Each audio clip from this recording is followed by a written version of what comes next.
So, servus und Habidere beieinander zu einer neuen Folge Viva la Movilusion Podcast. Ich bin der Mike, der Esel nennt sie immer zuerst, und mit mir ist der Kani im virtuellen Studio. Servus Kani. Kani, sag mir Servus zu den Leuten anständig. Servus, grüß dich. Ich will nur, dass du auch verstehst. Ja, passt, genau, ja. Wenn einer grunzt, dann weiß ich genau, was Sache ist. Ja. Kani ist fit? Feile, mir geht's wirklich gut. Bei dir? Ja, feit sich nix. Ich habe halt Spritzen gekriegt mit so einem kleinen Elixier drin. Seitdem geht's mir, seitdem bin ich ein wenig schwammig auf die Füße. Okay. Aber es wird schon wieder. Okay, warum hast du das gekriegt? Was hat gefällt? Bist vielleicht da rumgefallen? Mir hat der Lastwagen zusammengefahren und dann haben sie mir so eine Spritzen gegeben und seitdem laufe ich wieder so umeinander. War das vielleicht der Dr. Gruber? Nein, der hat Herbert West, hat er geheißen. Ne? Herbert West? Ja. Reden wir mir halt zufällig über Reanimator. Yeah, das kann man machen. Das machen wir. Reden wir da quasi halt über einen richtigen Klassiker, mir hätte ich fast behaupten, von 1985.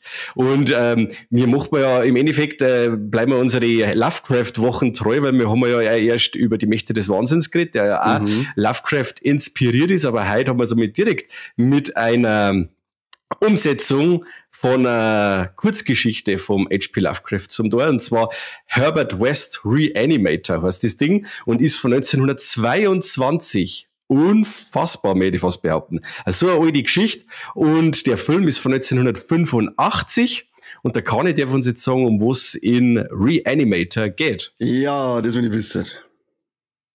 Ja. Schauen wir doch den Scheiß nicht an, das ist mir sauber zu alt. Du hast das aber nur bei Wikipedia Zusammenfassung gelesen, oder? Ja, genau, das klang in der Regel. Ja, also, wir verfolgen bei Reanimator den vorher schon genannten Herbert West, der den Tod überwinden möchte, indem er weil er sagt, das Leben ist eine chemische und physikalische Reaktion an sich und das kann man sicher irgendwie wiederherstellen, und darum dann auch dieses von Mike erwähnte grüne Gesöff, das man sich dann spritzt. Das ist nämlich sein Mittel, das Leute, die sterben, spritzt, damit sie wieder zum Leben erwachen. Und er ist am Anfang in der Schweiz, da haut das alles nicht so hin, und dann ist er Szenenwechsel, dann ist er auf irgendeiner Uni in Amerika, und ist da mit seinem Kollegen an Dan drauf und dran, dieses Mittel zu verfeinern und zu verbessern, aber es haut natürlich alles nicht so hin, wie es hauen sollte. Dann haben wir auch noch einen Dr. Hill, der das mitkriegt, was er da erfunden hat und das dann für sich beanspruchen möchte. Ja, und so nimmt das Chaos seinen Lauf, und zwar einen sehr blutigen Lauf, würde ich fast behaupten. Oh ja. Mehr muss man eigentlich nicht wissen, oder? Na, das passt. Das ist ja, wie gesagt, der dauert ja gerade in der Version, wo wir jetzt mir gesehen haben, 86 Minuten, ne, wo es nächsten da noch recht viel mehr an Geschichte einbringen, weil wenn es geht ein bisschen blutig gemordet und gestorben, und wenn es dann so viel Geschichte einbaust, dann ist da gar kein Platz mehr. Das werde ich auch sagen. Was mehr ich denn da großartig mit Leitschmerzen sehen? Wobei, es gibt ja eine Version, wo man großartig viel Leitschmerzen sieht, oder? Ja, auf alle Fälle. Es gibt ja 3 Schnittfassungen von dem Film. Und zwar eben wir, den wo wir gesehen haben, den Director's Cut, Unrated Director's Cut mit 86 Minuten, eine R-Rated Version, in der einige Gewaltszenen rausgeschnitten worden sind, aber Alternativmaterial an Dialogen eingefügt worden ist. Und dann haben wir noch eine Integralversion mit 100 Minuten, die ein Mischmasch aus allem ist. Also da ist alles an Gore drin und noch einige der Dialogszenen aus der R-Rated Version. Brauchst nicht. Also das wenigste Fett hat die 86er Minuten, da ist alles an Gore drin, und der Film verfliegt wie im Flug, sehr cool. Und mit 86 Minuten, da kannst du überhaupt nichts verkehrt machen. Der läuft einfach gnadenlos einfach so durch. Das ist richtig angenehm. Also immer wieder, wenn ich mir den anschaue, weil ich habe jetzt auch schon 4-5 Mal gesehen, und er macht jetzt mal Mords Spaß, und er zirkt sich wirklich keine Sekunde. Der stolpert von geiler Szene zu geiler Szene. Es wird nie langweilig. Es ist richtig schön geil handgemacht, blutig, matschig, geile 80er-Jahr-Effekte. Die Figuren sind mega schrullig. Ja, genau, die sind super. Allen voran Dr. Hill und Dr. West. Die zwei, die Wortgefechte zwischen denen zwei, super cool. Eingangs haben wir schon über einen Lovecraft geredet. Hast du die Geschichte jemals gelesen, Herbert West, Reanimator? Leider nicht. Ich bin Lovecraftig ziemlich jungfräulich, was Lesen angeht. Da habe ich leider noch keine einzige Geschichte erwischt. Aber da ich endlich geschafft habe, Krieg und Frieden fertig zu lesen, habe ich jetzt wieder Zeit, dass ich an das Bierchen anfange. Und es wird wahrscheinlich kein Lovecraft werden, aber es ist zumindest in greifbarer Nähe, dass jetzt einmal ein Lovecraft-Bücher herkommt. Hast du die Bücher daheim oder hast du wieder nur Hörbücher und den Scheiß? Ich habe nur Hörbücher. Ah, du nervst mich. Leider. Aber die kann ich aber sehr empfehlen, weil die, also ich weiß nicht, wie groß dieses Övre von Lovecraft seine Geschichten ist, aber das, was ich bis jetzt alles gehört habe, das ist einiges und die werden, die Geschichten hauptsächlich vom David Nathan gesprochen und die haben schon geil. Also das ist wirklich cool umgesetzt. Diese Geschichten bieten sich halt auch total als Hörbuch an, oder weniger als Hörspiel, weil ja die ja so mit in Korrespondenz immer geschrieben sind, so im Briefwechsel hin und her und hübsch wenig Dialoge drin haben. Also ich kann das wirklich nur an jeden ans Herz legen, dass er sich diese Hörbücher mal rein tut. Ja, ich hol mir heute ein lieber Bierchen. Ja, ich bin heute der Leser. Jetzt ist das Wetter dann wieder schön, dann sitzt man sich auf der Terrasse, sauft sich gemütlich einen Kaffee ein, mit Schuss, nimmt ein Bierchen, zieht das T-Shirt aus, lässt sich den Ranzen ein wenig aufbrennen. Beste Leben. Beste Leben. Ich muss sagen, die Geschichte ist, es gibt ja das Sequel nur zu Reanimator, deren zwei, also Bride of Reanimator und Beyond Reanimator. Und Bride of Reanimator ist näher an der Lovecraft-Geschichte dran. Eben auch mit Sachen zusammenbasteln aus verschiedenen Leichenteile und sowas. Aber im Grunde dieses Grundgerüst der Geschichte hat halt da jetzt einfach frei für den ersten Film von 1985 reinpasst. Ist dann das in der Geschichte auch so, dass eben dieser Herbert West an der Uni ist, also die ganzen Figuren aus dem Film, gibt's die in dieser Kurzgeschichte auch so? Ist das, oder wie ist denn der Unterschied ein wenig? Das ist schon eine Zeit her, also Oli wisse die nicht, aber es ist natürlich auch der West natürlich, der Hill ist dabei und an Herbert West sei Zivi, da wo jetzt ihr Name schon wieder nicht mehr war. Der Dan. Und Kane. Genau, und das ist immer aus dem Dan seiner Sicht geschrieben, wie er eben auf dem Herbert West trifft und so und wie ihm der immer suspekter wird, aber wie er in einer Beziehung zueinander immer enger wird im Endeffekt, weil sie ja dasselbe Ziel haben. Ja. Ich bin ja am Anfang schon voll geil drin. Dieser Anfang allein schon, Dr. Gruber. Dr. Gruber. Er ist tot. Und dann Geld Augenplatz. Ja, I gave him life. Sehr, sehr toll. Ich muss ihn da mal auf Englisch anschauen, das habe ich noch nicht gemacht, das geht mir noch ab auf der Vita. Das wird als nächstes passieren, dass ich mir den jetzt mal im O-Ton anschaue. Ja, das ist geil. Also dieses coole Deutsch, das ist fast so wie wo wir wieder bei Stirb langsam sind, mit dem Hans Gruber, schießt den Fenster. Schießt den Fenster. Ja, schießt den Fenster ist super. Na, schön. Also dieser Anfang allein schon mit der ersten coolen Gore-Szene, eben wie du sagst, diese platzenden Augen. Und dann diese coolen Credits am Anfang mit dieser Musik vom Richard Band, dem Bruder von Charles Band, der Kopf von Full Moon Entertainment ist, der die ganzen Puppet Master Filme gemacht haben und die ist schon sehr stark an Psycho angelehnt, oder? Was sagst denn da du? Ja. Ja, also ich finde den Score, finde ich Weltklasse, weil er irgendwie so geil, so geil fröhlich ist teilweise. Das stimmt. Der macht gleich eine gute Laune. Und man kann so markant, den kann man direkt auch als Klingelton hernehmen fürs Handy, oder? Kann man theoretisch schon, wenn ich nicht der Meinung war, dass jeder, der sein Handy auf laut hat, sofort auf die Matten vom Herbert West gekehrt. Das ist ein Wahnsinn, dass du schon wieder der Klingelton-Nazi bist. Unfassbar. Ja, aber das regt mich auf. Mir nervt das schon, wenn es klingelt, aber was das noch schlimmer ist, wenn Leute dann auch noch Tastentöne beim Schreiben drinnen haben. Okay. Du hast ein Touchscreen und dann machst absichtlich Tastentöne. Ja, bist du eigentlich behindert oder was? Das muss ich mal als Wort Dreck aufschreiben, da gehört ausführlicher drüber geschimpft. Ich mag das schon, vor allem ich habe momentan das Titelthema vom He-Man drin, von der 80er-Serie, und da freue ich mich jetzt, wenn nicht anruft. Und wenn mich da gerade alle 10 Minuten nicht anrufen hat. Ich rufe dich auf alle Fälle jetzt nie wieder an.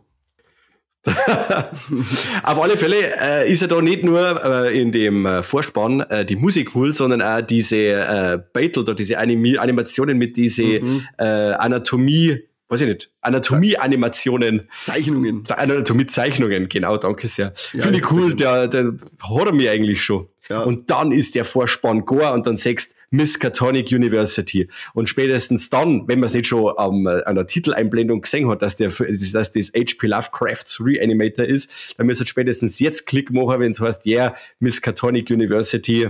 Wir wissen genau, wo wir sind. In Amerika. In Amerika. In New England. New England. Den Film hat er gemacht. Also sagen wir es mal so, der Film ist an sich ja die perfekte Zusammenspielung von Leuten, die wo zur richtigen Zeit zusammenkommen. Unter dem Schirm vom H.P. Lovecraft versammeln sie der Stuart Gordon und der Stuart Gordon als Regisseur und der Brian Usner als Produzent und wollen dieses Projekt realisieren. Und dann kommen nur die Schauspieler Barbara Crampton dazu und Jeffrey Combs. Und das ist ja ein Dream Team, wenn du sagst. Die haben ja dann noch ein paar andere Filme miteinander realisiert, eben auch den From Beyond zum Beispiel, wo wir wieder bei einer Lovecraft-Verfilmung sind, wo wieder dieselben Leute alle zusammengearbeitet haben. Das ist einfach ein super Team. Da hätten ruhig noch ein paar mehr Filme in der Richtung kommen können, weil da alles zusammenpasst. Die wissen alle, was mit der Materie zum Tor haben. Und die Schauspieler passen geil. Also dieser Jeffrey Combs ist ja prädestiniert für irgendeine Art Wissenschaftler. Wenn er nicht gerade bei Star Trek Deep Space Nine irgendein Ferengi spielt, dann ist der als verrückter Wissenschaftler und so ist der immer geil. Ja, er schaut so richtig geil nach Nerd aus. Aber der Stuart Gordon hat dann irgendwann, wie du schon gesagt hast, den From Beyond gemacht, danach noch Dolls, den fand ich auch ziemlich cool. Und dann ist er ziemlich ausgedünnt gewesen, die ganze Sache, weil dann war irgendwann noch ein paar Jahre drauf der Fortress und Castle Freak. Castle Freak ist auch, ja, da ein bisschen so die Lovecraft-Online mit drin. Und natürlich noch Dagon. Dagon, oder wie man halt aussprechen möchte. Indem ja auch dieser Hauptdarsteller von Dagon ausschaut wie der Jeffrey Combs. Das ist ja ganz lustig. Also, der hat quasi Jeffrey Combs nicht gekriegt und hat dann einen genommen, der ihm fast total ähnelt. Ja, schau. Genau, ja. Und Produzent Brian Usner, natürlich auch Horror-Ikone, mehr ich fast behaupten, der ja dann eben auch den zweiten Teil gemacht hat, den Bride of Reanimator und natürlich den ganz großen Return of the Living Dead 3 und The Dentist natürlich. Das ist auch ein starker Film, den wir auch mal besprechen könnten, weil den habe ich auch als gut abgespeichert. Aber wenn ich so überlege, das ist auch locker 15 Jahre her, wo ich den das letzte Mal gesehen habe. Mal schauen, ob der gut gealtert ist. Ja, das hat mich auch interessiert. Der ist auch ewig her bei mir. Und beim zweiten Teil haben sie dann tauscht, meine ich, da hat dann dafür das Stuart Gordon das Drehbuch geschrieben. Ja. Also genau. Die mengen schon zusammenhelfen, die sind wie das Red Pack. Ja, voll. Da hat genau, wie gesagt, zur richtigen Zeit an die richtigen Leute zusammengekommen, das richtige Thema. Sehr schön. Das mengen wir. Ja, am Anfang, wir steigen mal dann mit dieser Anatomie-Szene dann auch ein. Und das finde ich schon so geil, wenn wenn's alle drin sitzen in der Schule und der andere, der Dr. Hill, schält den Kopf quasi ab wie so Orangen. Ja. Und er redet dabei und alle schauen zu. Und natürlich fotzelt der Herbert West allerweil noch Saubblätter dazwischen und bricht da einen Haufen Bleistift ab und so. Aber da kann ich mich jetzt dort amüsieren. Das ist er wird ja ganz oft so als Horrorkomödie bezeichnet, wo ich sagen muss, das ist wirklich so, wirklich so diesen unterschwelligen schwarzen Humor, das steht ihm und das nimmt er auch her und das macht Spaß. Das ist eben nicht nur so ein grimmiger Horrorfilm mit einem Haufen Gore, sondern es gibt da nur irgendwas zum Schmunzeln. Ja, es sind immer nur so kleine Spitzen, dass er auch nicht zu irgendeinem Slapstick-Scheiß oder so verkommt, sondern es ist irgendwie genau richtig dosiert, finde ich. Dass er trotzdem seine Ernsthaftigkeit ein wenig beibehält. Aber man, wie du schon sagst, immer wieder mal ein wenig grinsen kann, weil es einfach ein wenig, weil halt auch so schrullige Figuren einfach alle sind. Die ist da teilweise, der Dan ist eine totale Gurken. Voll der Winsler. Ja, komplett. Der Herbert West ist total drüber die ganze Zeit, wenn die Wiederbelebten dann aufwachen, wie geil drüber, dass sie umeinander rennen und hauen und ausflippen. Das macht Spaß. Und auch die Effekte dann noch dazu, die schauen nicht auch, wie du schon sagst, den Kopf, den er schält. Man sagt zwar immer, man sagt halt, das sind Effekte, aber lieber sage ich, dass handgemachte Effekte sind, als dass ich kreislich CGI habe und das sind nicht richtig schöne Effekte, was du da sagst, Wahnsinn, wie sie das eigentlich teilweise trickst haben. Allein wenn er den einen, den sie wiederbeleben, dann von hinten durch Brust durchbohrt, brutal geil gemacht, schaut richtig schön aus und halt literweise Blut dazu laufen lassen, das war wichtig. Apropos brutal geil, hast du den dann zum ersten Mal auch in der ungeschnittenen Fassung gesehen? Oder hast du den erst geschnitten gesehen? Weil der Film war ja auch ewig indiziert und ab 18 und was weiß ich. Und ist auch im Fernsehen immer nur geschnitten gelaufen. Wie hast dann du den Film zum ersten Mal gesehen? Ich hab den ungeschnitten zum ersten Mal gesehen. Ich glaube, in irgendeiner, war das ein Reddit-Edition oder so, die es da gegeben hat? Kann das sein? Ah, okay, ja. Ich weiß nicht, Red Edition weiß nicht, aber Laser Paradise auf jeden Fall. So ja, genau. So ein VHS auf DVD praktisch von der Qualität her. Ja, genau. Die gute alte Zeit. Ja, die war super. Aber er war zumindest umgeschnitten, das hat schon mal gepasst. Aber bevor Reanimator 1 gesehen habe, habe ich den dritten gesehen. Und dann habe ich gedacht, geil, da laufen Ratzen mit dem Zipfel im Mund umeinander. Muss eine gute Reihe sein. Okay, der dritte war der erste. Ja, das war den habe ich als erstes gefunden. Weil der, glaube ich, war irgendwo mal bei Müller und den hat der Spätzl damals gekauft und dann haben wir uns halt den angeschaut. Ja. Dann habe ich gedacht, ja, irgendwie ganz witzig, aber auch total bescheuert. Und wie gesagt, dann laufen die Ratzen umeinander und der andere läuft der Ratzen an, weil er seinen Zipfel wieder haben möchte. Und dann habe ich gedacht, ja, was ist denn da gerade los? Musst du mal informieren. Und dann habe ich gesehen, da gibt es 3 Teile, her damit. Ja, und der eine Typ wird ja dann auch wieder Ratz, gell? Das ist ja dann irgendwie so wie bei Bride of Frankenstein, in dem ja dann auch die, ja, ich weiß nicht mehr genau. Es ist irgendwie, er macht dann irgendwie Experimente eben auch mit Seelenwanderung oder mit so Verschmelzung oder irgendwie so.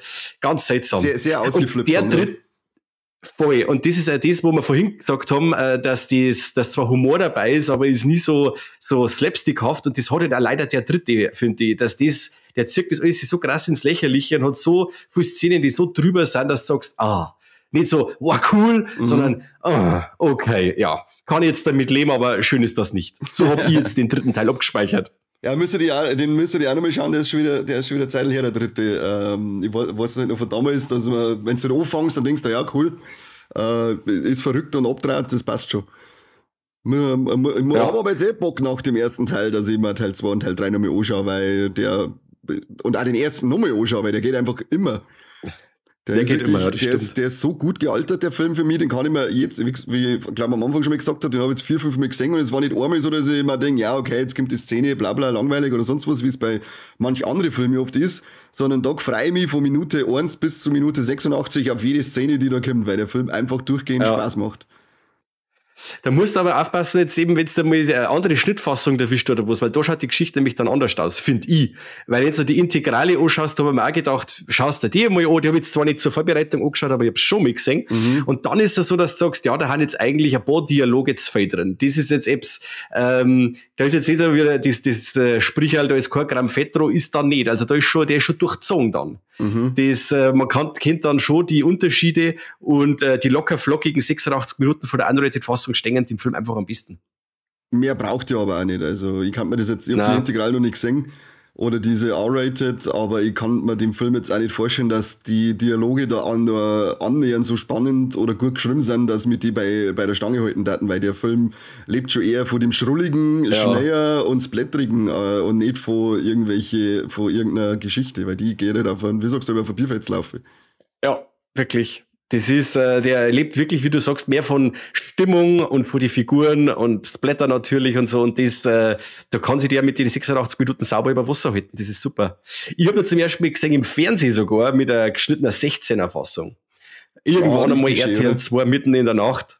Ja, richtig schön. Da wo es dann am Anfang schon warst, diese platzten Augen, gut, ich hab's damals noch nicht gewusst, für mich war der Film damals so, aber dann war der so schlecht geschnitten und ich hab mir natürlich aufgenommen und hab mir am nächsten Tag am Nachmittag angeschaut und dann tust du auf Pause und dann hast du gemeint, da ist noch so ein Frame drin von einer Szene, die da nimmer drin ist. Das ist ganz komisch. Und dann habe ich so vier da und du siehst dann Dr. Gruber, wenn er sich die Hände vor das Gesicht hält und so, wie seine Augen aufbläht.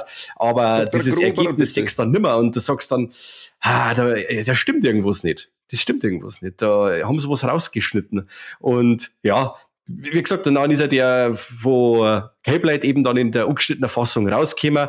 Und wir dürfen jetzt alle eben mit einer FSK 18 alle genießen. Also der darf jetzt überall in die Geschäfte stehen und so. Aber das ist bei dem Film eigentlich überfällig gewesen, weil wirklich mit dieser Ausrede Jugendgefährdung kannst du mit dem Film nicht kommen. Weil der ganz weit weg ist von irgendetwas, wo du sagst, das kann jetzt irgendjemand in irgendeiner Art und Weise so krass traumatisieren, dass er nimmer wird, außer dann am Schluss aussieht, wenn es dann ein wenig verklick wird, ein wenig nekrophil mehr, hätte ich fast behaupten, aber da kommen wir dann noch dazu. Ja, jugendgefährdend, da hätte ich ganz andere Filme, die wir auf die Listen vielleicht setzen sollten, so wie den scheiß Feuchtgebiete. Boah, den habe ich einmal gesehen und das hat eigentlich gelangt. Der ist widerlich, das ist widerlich. Das ist widerlich und scheiße und einfach nur uninteressant. Und das ist Jugendgefährden, weil als nächstes hocken die ganzen Weiber irgendwo und reißen sich das Arschloch im Krankenhaus auf. Was soll denn das? Ah, hör auf. Ja. Gehen wir zu coole Mädels, und zwar zu der Barbara Crampton, die ich immer gern sehe. Barbara Crampton ist ja in dem Film ziemlich cool, ist er verantwortlich für eins von unsere 3 Ts, also die hat zu der Zeit, danke dafür. Danke Stuart Gordon, die hat zu der Zeit gerne mal blank gezogen. Glaube ich, hat auch dann einmal ich weiß nicht, ob es der Playboy war, da war es auch mal nackig und auch dann bei dem From Beyond, den wir vorhin schon mal angesprochen haben, da sagt das ja auch, was kann, oder was hat, sagen wir es so. Und ich sag die ja immer gern, die ist auch heute noch brutal ansehnlich und spielt heute noch in coole Filme mit. Mag ich. Die darf man noch angehen, das war noch mal so ein Gast fürs Wicked of Hell oder so. Die darf man noch außerhängen, die darf ich gerne mal treffen. Ja, das glaube ich. Da darfst du was außerhängen lassen, wenn du die triffst. Ja, halt auf. Die hat ja den Ding gemacht. Weiß nicht, ob du den gesehen hast, den Shopping Mall. Ja, guter, ganz guter. Ja, also richtig geiler 80er Jahre Videothekenklopper. Ich lieb den. Also richtiger Hammer ist das. Voll. Geil. Und einen dem vom Ted Gagan, den wir ja im Hotline gesehen haben, bei dem We Are Still Here, ist ja auch dabei. Ja. Also, tolle Frau. Merken wir, eine richtig kleine Genre-Ikone. Ja, die soll her, die darf her. Und vor allem so wie bei Reanimator, wie du schon sagst, sie sorgt für eines der Ts. Ja. Sie ist ja die, sie spielt ja Mac und sie ist ja die Freundin vom Woiseldan. Ja, genau. Der vielleicht auf den Sack in dem Film. Ja. Der hat überhaupt, ich meine, allein die Szene, wenn er dann beim Vater von der Mac drinnen ist, der ja gleichzeitig auch der Dekan ist, und der hat überhaupt keine Eier in der Hosen. Ja. Der Dekan, wenn so mit mir redet, den zirke ich beim Tisch um und schlagen wie ein Schulburm. Ja, aber genauso eine Figur haben es braucht. Mir tut meine Freundin leid. Vollidiot. Aber so eine Figur haben es braucht. Die haben dann braucht, dem dann der Herbert West so richtig das Gas einstellen kann und mit dem er dann da rumziehen kann um die Häuser und der ihm nicht dazwischen schmerzt. Also das um die Leichensäle besser. Ja, genau. Da sagt er auch nicht, ja, das sollte man jetzt nicht. Oder heißt dann, ja, probieren wir es halt. Wie schaut's aus? Ja, für das passt er schon gut rein. Aber so als Figur allein geht er mal tyrisch auf den Nüsse. Ja. Ich finde da weil wir vorher schon mal von den Effekten geredet haben, ich finde ja nicht nur diese Bluteffekte und Splattereien gut, sondern ich finde da die Leichendarstellung gut. Ich habe zwar Gott sei Dank noch keine echte Leiche gesehen, aber man hat ja natürlich schon ein bisschen was drüber gelesen. Und ich fand da zum Beispiel, wenn es da den ersten in dem Leichenraum Schauhaus da wiederbeleben, diese Leichenflecken, die er dann hat, also die achten da schön aufs Detail, dass er nicht einfach nur durchgehend blau oder sonst irgendwas ist, sondern hat halt so diese Flecken, ich glaube da, wo der Körper dann aufliegt, glaube ich, kriegt er diese Flecken überwiegend. Auch wenn die Mac da dann mal ein bisschen so autoerotische Spiele mit einem macht und ein bisschen gewürgt wird, dann siehst du auch die Würgemale noch schön am Hals. Also das finde ich auch ziemlich geil, dass sie da so detailliert drauf geschaut haben, wo es sein muss, weil meistens interessiert das bei so einem Splatter nicht einmal, sondern okay, passt, Reisekugel aus. Schon. Oder auch dann, wo wir jetzt dann auch nicht direkt beim Splatter sind, aber wo dann dieser Dr. Hill quasi kopflos rumläuft, im wahrsten Sinne des Wortes, und hat seinen Kopf quasi so vor sich auf der Brust und so. Man kennt das schon, dass der Effekt ist ja klar, für die Zeit. Aber ich finde das so charmant und wirklich, allein schon mit wie viel Herzblut die da rangegangen sind, dass die da wirklich on-screen bestimmte Sachen sagen wollten, und es funktioniert. Also für die Art Film ist das alles absolut, perfekt und ausreichend. Da passt es ins Gesamtkonzept irgendwie richtig ein. Das war glaube ich, sogar irgendwie komisch, wenn das echter ausschauen, dann sagen wir mal so. Ja. Das war dann. Sondern vor allem diesen kopflosen Körper, wenn der umeinander rennt, so geil starr irgendwie. Also das finde ich passt genau so eine in diesem Film. Genau so möchte ich das haben. Ich möchte das gar nicht besser haben. Sehe ich genauso. Hey, du bist der alter Katzenliebhaber und Katzenpapa, gell? Wie schaut's denn aus? Verrückte Katzenleben. Cat Dad Details Later, Conny. Wie schaut's denn aus? Ist dir das nachgegangen? Ja, gewarnt habe ich so viel.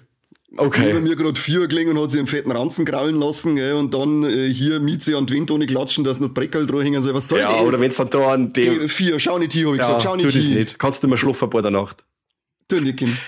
aber echt die Da ist auch so, ich finde dann cooler, dass die sagt, dass es ein Effekt ist, weil es, auch wenn die Katze dann quasi reanimiert wird und dann hängt der Schlätz aus und dann hängt sie so da.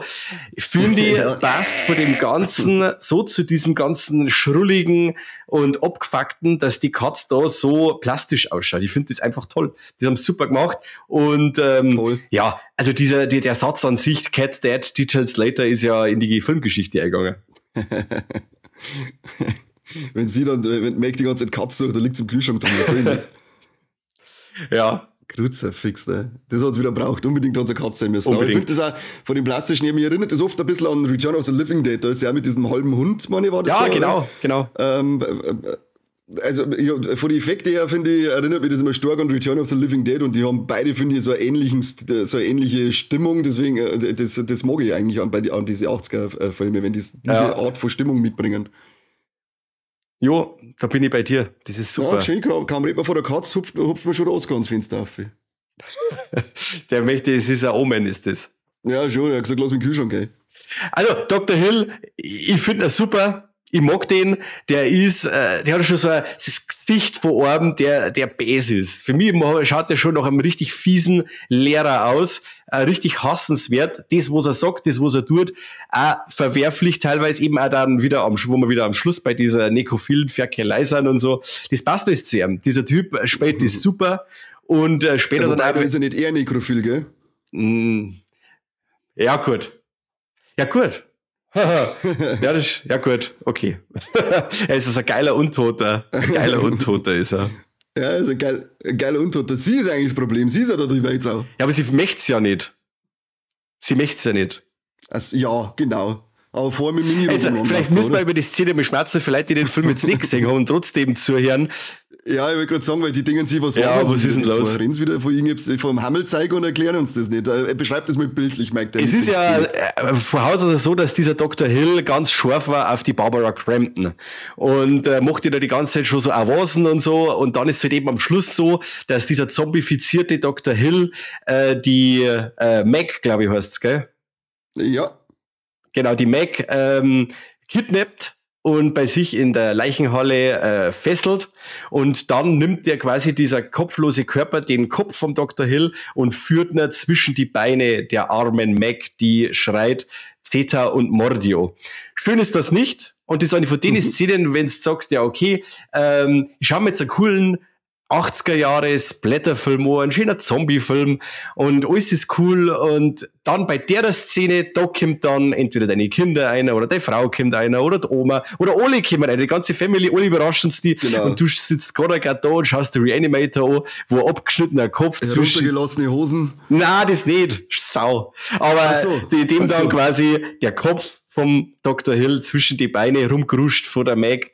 Und das ist schon fiese Szene, wirklich. Es wirkt ein bisschen so rausgerissen, weil alles irgendwie nicht ganz so bitter und grimmig ist, aber die Szene finde ich dann schon geil.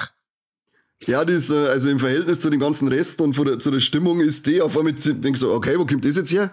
Es passt zwar im Grunde doch auch wieder irgendwie dazu, zu diesem ganzen Übertragen.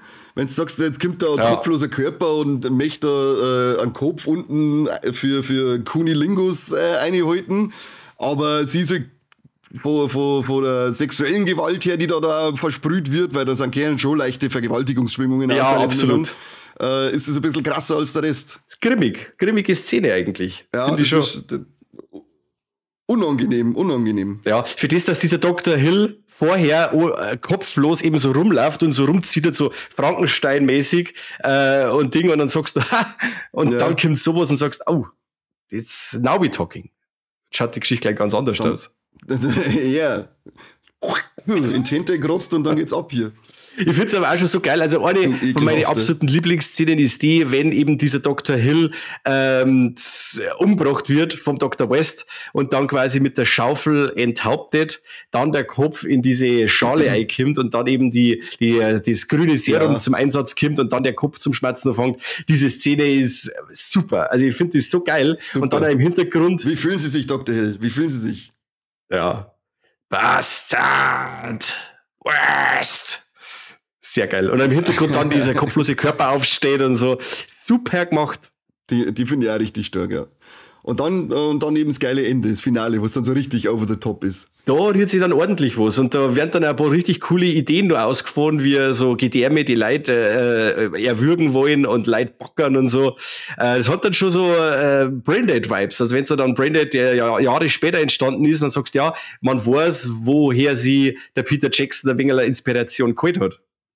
Und das Lustige ist ja, dass der Peter Jackson, einer von seinen Lieblingsfilmen ist ja Reanimator, wo es man ja an Braindead sagt, bei ein paar Szenen, dem bei der Premiere von Braindead, nicht direkt die Premiere, die war glaube ich sogar in Deutschland im Weekend of 4 oder irgendwie sowas, aber dann bei irgendeiner Premiere hat der Stuart Gordon am Peter Jackson gratuliert für den tollen Braindead und das war natürlich für einen Peter Jackson wie ein Ritterschlag, dass er gerade der bei seiner Meinung nach den besten Zombie-Film gemacht hat, ihm gratuliert, weil ihm der Film so gut gefällt. Finde ich cool. Das finde ich cool. Nur cooler war es, wenn man Braindead bei uns ja endlich einmal ganz normal ja, Peter Jackson, der Mann sitzt auf beide Hände vor dem Laptop und weiß nicht, wie er sein 4K-Master machen soll.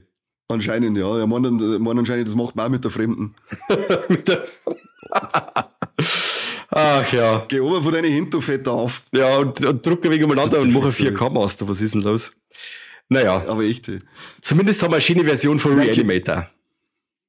Das stimmt, das ist wichtig. Danke, Cape Light, da gibt's ein Potato von uns. Ja, auf jeden Fall. Mikey, damit wir mal wieder, was wir mal machen wollten und dann wieder nach 2 Mal eingeschlafen ist, weil keiner dran denkt, weil man hier noch wieder sieht. Du musst jetzt eine Szene ändern und wähle jetzt natürlich diese tolle Szene für dich aus, zu der du gern mal den Kolben überhaupt nicht. Die Lustmuskete auspackst. Was darfst du, wie darfst du diese Szene, in der Herbert West unfreiwilligen Kunilingus machen möchte, wie darfst du die vielleicht aufziehen in die Szene? Wie darfst du das anders machen? Darfst du das anders machen? Also sei mal kreativ. Weiß ich jetzt nicht kreativ. Da die Szene so problematisch ist, wenn jemand anderer zuschaut, dann da die sagen, okay, vielleicht soll er da an ihre Zähne lutschen oder sowas. So wie bei Talk to Me oder so, wo dann der eine Besessene dann an die Zähne lutscht von der anderen und alle lachen es dann aus. Ich würde sagen, der abgeschnittene Kopf soll dann ihre Zähne lutschen und dann aber so geil aufschauen. Scheiß Zähnlutscherei, was soll denn eigentlich das? Ja, es gibt Leute, die mögen das. Ja, da hängen ja meistens nur Pfuckel von die Säcken in die Zehennägel drin. Warum ich das denn ausgezogen? Ja, das ist ja gerade das. Hi, hier ist der Corby. Kurzer Hinweis aus dem Schnittraum. Ab hier klingt Mike, als hätte er sich mit einem Nokia 3310 ins Studio gehackt. Keine Sorge, das ist kein Lovecraft-Fluch, sondern nur Technikzauber à la Reanimator. Also haltet durch, der Inhalt bleibt weiterhin natürlich geil, auch wenn der Sound jetzt etwas retro ist bei Mike. Viel Spaß. Jetzt weiß ich nicht, ich hätte jetzt, weil das eins von meinen Tops ist, und zwar dieses Finale, weiß ich nicht, hast du noch irgendwas, sind wir schon langsam zu den Tops und Flops gekommen, oder hast du noch irgendwas, was du unseren werten Zuhörer mitteilen möchtest? Darf man loslegen mit den Tobi Flobbidis? Da mache ich einfach, weil, weißt du, also das Finale ist mein absolutes Highlight. Da wird nochmal so richtig abgefeuert, wo es in der Effektschmiede alles möglich ist und diese, wie gesagt, diese Gedärme, die Leid erwürgen und diese Hafer Untoten, die dann aufstängern und dann dieser Kopf dazwischen, dieser kopflose Körper und Leid und noch die Frau, die schreit und totaler Irrsinn und das finde ich cool. Das ist eine richtig coole Szene, neben dieser im Keller Dr. Hill enthaupten Szene ist das mein Favorit und auf das Finale freue ich mich schon immer. Das ist schön, das mag ich. Geh mit, ja. Und und mein Flop ist an Dr. Hill seine Hypnosefähigkeit. Die finde ich richtig blöd. Das ist jetzt, wo ich sage, das ist in so einem runden Film ist das irgendwie so ein Faktor, der mich irgendwie stört, weil ich mir denke, was müssen sie jetzt mit der Hypnose auch noch kommen? Was soll denn jetzt das bitte? Weiß ich jetzt auch nicht, vielleicht ist das auch in der Geschichte vom Lovecraft irgendwo ein Thema, wo man sagt, okay, das ist dann gehört dann mehr dazu, dass das noch näher an der Vorlage ist oder so, aber das stört mich. Später, wenn er dann die anderen Untoten kontrollieren kann, das lasse ich mir eingehen, aber als Mensch, wenn er dann die anderen da beeinflusst, da diesen Dekan und so, das fand ich blöd. Und den Tod von der Meg, das hätte es nicht braucht. Weil das ist selbst, die hat einfach nicht mehr Menge am Schluss. Ja. Da ist ein bisschen gewickelt worden, wirklich nur ganz kurz. Und dann hat es schon nicht mehr Menge, dann hat es gleich aufgegeben und hat sich hingelegt und sterben. Ja, genau. Also da weiß ich Weiber, die lassen sich im Bett länger wirken und denen taugt sie noch. Du, ich hab schon Klopapier gehabt, das mehr ausgehalten hat wie die. Die hat überhaupt gar keinen Lebenswillen Die ist gehabt. wie Padme bei Star Wars. Oh, ich bin traurig, jetzt stirb ich. Ja, dann stirb ich, du Rimmwig. Ja, richtig. Ja, unglaublich Sehr ist gut. die behindert. Aber dann kehrt sie nicht anders, Ja, ich weiß schon. Und ich hätte es auch gerne in der Fortsetzung noch gesehen. Also, weil im Bride of Reanimator diese Braut hätte ursprünglich auch Barbara Crampton sein sollen. Ja.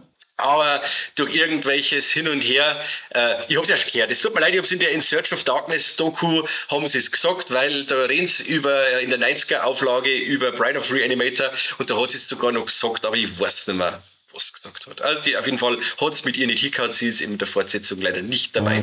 Conny, sie sind Danke für dran. nichts, jetzt gesagt.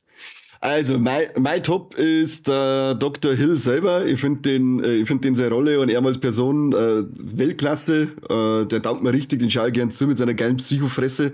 Voll. Wie du schon gesagt hast, er schaut einfach, der hat jetzt schon so, also zumindest in dem Film, eine sehr unangenehme Ausstrahlung die ganze Zeit, so richtig bisschen schmierig. Finde ich sehr geil. Und mein Flop ist dann, warum hat's eine Katze sein müssen? Ich hab was gedacht. Ich flipp Da bin aus. ich Tierfreund. Ich flipp aus. Katzenfreund. Ja, mir war es ja wurscht, jetzt ein Ding oder irgendein anderes Drecksviech, das kann ein Mager Spinne oder selbst irgendwie. Eine große zumindest, weißt du schon, so, weiß ich nicht. Oh, Irgendein Viech, was keiner mag. okay. Aber nicht eine Katz. Dreckschwänz, Mistfilm. Aber dann hätte man kein Cat Dad Details Later. Ja, aber dann halt vielleicht Spider-Details Leute. Genau. Weil du gesagt hast, wegen Jeffrey Combs, hast du, weil es so unangenehm ist, hast du jemals The Frighteners gesehen von Peter Jackson, wo wir schon wieder beim Peter Jackson sind? Ja, habe ich gesehen, aber erst einmal und das ist auch ewig her. Das werden auch 15 Jahre sein. Okay, weil da spielt er ja auch mit und da spielt er auch so einen Ermittler, der in so Sekten unterwegs war und auch total geisteskrank ist und das spielt er auch sehr geil. Also wer sich Jeffrey Combs nicht satt sehen kann, unbedingt auch The Frighteners anschauen, weil der richtig Spaß macht. Dann muss ich mir den nochmal anschauen. Gerade noch mit so am Dann Rande. muss ich mir den einmal noch anschauen. So, jetzt wird spannend, Oh. Freunde. Wie schaut's mit unseren 3 Ts aus? Conny, haben wir Titten? Tiddies haben wir. Also Barbara Crampton, die Ja. mag uns einmal zeigen, was sie hat. Das ist nett. Danke dafür. Ja. Und ein paar andere Untote haben wir auch noch, Ja, gell? aber die sind im Vergleich zu der Babsi sind die uninteressant. Das stimmt, das stimmt. Haben wir, also wie gesagt, dein Flop sagt's ja schon, tote Tiere haben wir. Ja. In dem Fall leider. Okay. Und haben wir Trompeten, jetzt wird spannend. Ja. Hammer. Also, ich hab eine Trompete, bei der ich mir nicht sicher bin. Das ist der erste, den ich heute schon mal erzählt hab. Der locker umeinander läuft, Ja. da kannst du mir eine schwängeln. Aber du hast mir dann nochmal darauf hingewiesen, dass es am Ende eine tatsächliche Trompete gibt, weil du bist ja da sehr fixiert Ja. drauf und hast da extra nochmal genauer hingeschaut. Voll. Fleischpeitschen sind mein Business. Genau, und ganz am Ende, wenn das richtige Kasala ist, dann schwängelt da mal einer durchs Beitel. Ja, ist zwar nur kurz, aber es ist Zeit. Zeit, ja. Kann er gesagt, wie lange das sein muss. Außerdem hat der Mike dann selber auch noch mal geschwängelt Richtig. bei der Szene. Das ist nämlich die zweite, zu der er gern geholt. Also muss das so gewesen sein. 3 Ts, Alter. Das ist ein sehr befriedigender Film. Absolut. Befriedigender Film. Absolut. 3 Ja. Ts, Mike hat zweimal geholt. Besser geht nicht. Also geholt, nicht Aber geholt. das ist. Ich heul dann, wenn Mac da Ja, ist. genau, weil es so dumm ist. Aber ja, wir haben ein Triple Threat, Freunde. Sehr schön. Sehr stark. Auf 86 Minuten alles erfüllt, was man in einem Film haben muss. Kate Blight sollte uns jetzt eigentlich fragen, hey, Sehr der schön. von mir, wenn jetzt Jubiläum, weil jetzt ist es ein 40-jähriges Jubiläum, und sie müssen dann natürlich Stimmt. und da muss eine Special Edition rauskommen und da sollten sie uns jetzt eigentlich fragen, ob sie Triple Threat zertifiziert draufschreiben dürfen. Das war super. Prädikat besonders Triple-T. Genau, besonders dumm. Aber wahrscheinlich schreiben sie uns wieder nicht an. Ja. Ich glaub's auch. Ich glaube es auch. Die Naja, schreiben uns schon auf E-Mails nicht zurück, also warum sollten sie dann schreiben? sowas von arrogant, der Verein. Ja, sehr schön, hat mich gefreut. Das war jetzt eine coole Aufnahme mit fast keine Probleme. Null, das überhaupt wird nicht. sie da draußen hoffentlich nicht Herz. Nicht Wir mitkriegen. nehmen die Folge nicht zum zweiten Mal Viel auf. Spaß, Corby. Nein, und wir haben auch nicht schon 1000 Mal abgebrochen und wieder neu angefangen. Ja, Ich glaube, das Schicksal möchte, dass wir keine Podcasts mehr aufnehmen. oder zumindest nicht über Reanimator. Ja, sollen wir weiter Podcasts aufnehmen oder nicht? Schreibt es in die Kommentare. Ja, und wenn jemand nachschreibt, dann suche ich Schicksal dann sagt nichts mehr. nein. Ja, sehr schön. Und vielleicht schafft man es einmal, dass wir die anderen Reanimator-Teile besprechen oder einmal The Frighteners oder so. Unbedingt. Ja, es gibt viel zu besprechen da draußen. Da können wir uns im Mund fusselig reden mit dem ganzen Scheißzeug. Da die auch sagen. Gut. Gell? Also, da draußen, liebe Leute, Dankeschön wieder mal fürs Zuhören. Hat mich gefreut, dass ihr alle dabei seid. Schreibt es in die Kommentare. Was schreibt es mir egal, schreibt es einfach in die Kommentare, dort uns da liken, wo es Likes gibt und Glocken drücken, wo es Glocken gibt. Und ja, bis zum nächsten Mal. Ja, sage ich auch. Vielen Dank für alle, die zugehört haben. Ja, beim besten bayerischen Podcast der Welt. Nicht von der Schweiz. Weiß ich jetzt nicht, aber von der Miskatonic University auf jeden Fall, oder? Ja, auf das können wir uns einigen. Dr. Gruber. Ja. Servus, Fürzeli. Er ist tot. Servus und habe die Ehre. Bis zum nächsten Mal.